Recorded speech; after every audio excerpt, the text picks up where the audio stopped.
Hello guys, good morning. Ninong tayo mga guys na ako sa baybayon. Naglakaw-lakaw ko guys kay hunas naman.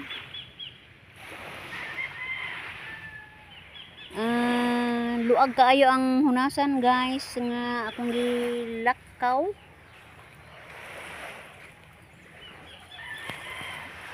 Gikan ako ani guys nagsungko sa ako ang mga kabataan. Nagpahangin na po ko ani guys na po aning baybayon.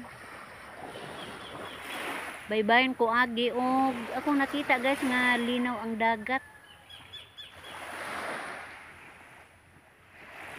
Ang tinud lang ani guys, di pa yun dugay ni linaw kay ani habagat man.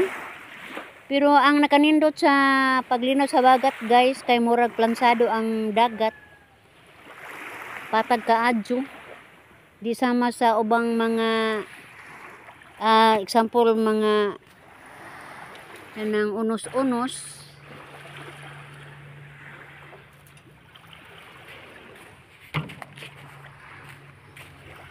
Or kabunghan guys, arang Pino sa bawod. Mga lahi ra jud ning linaw sa habagat. Muna giingon sa mga mananagat guys nga maayo pa ang linaw sa bagat kay patag pa kayo ang dagat. Sa ako ang pag-video guys, nakita na ako ang usa ka mananagat.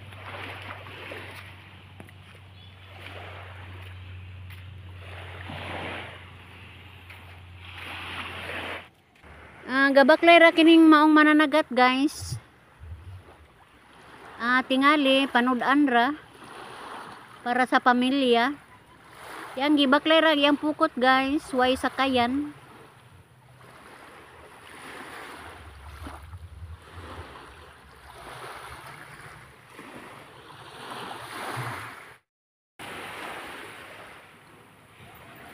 Sa akong paglakaw guys, nakita na ako ning dakong punuan sa kahoy nga natumba. Dugay na hinuon ni guys, pero tungod sa kadagkong bawod niini nangakan ka na ang mga lapok ani. Ako pong lili guys kung doon na gali basig na nasuksok ano yung mga butang or unsa pa yung makita nato aning punuan ani guys. Ako yung gilili basig na gold. Pilay padi ay guys, makasulbad sa problema. Ang gilili gisuli jud nako guys ang mga gamot niini. Asa mo sa gihapon wa man ko yung nakita guys.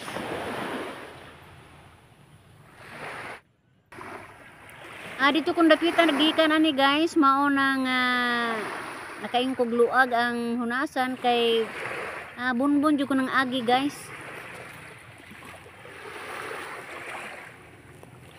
Bang hinaota guys nga ang habagat dugay pa pud mo balik kay tiaw ba pud taon ang mga mananagat hindi tay sa luwag matud pa. Luoy po kay mga mananagat ani guys kung panahon sa habagat way income way abot. Pasensya na mo sa akong vlog guys. Bye bye.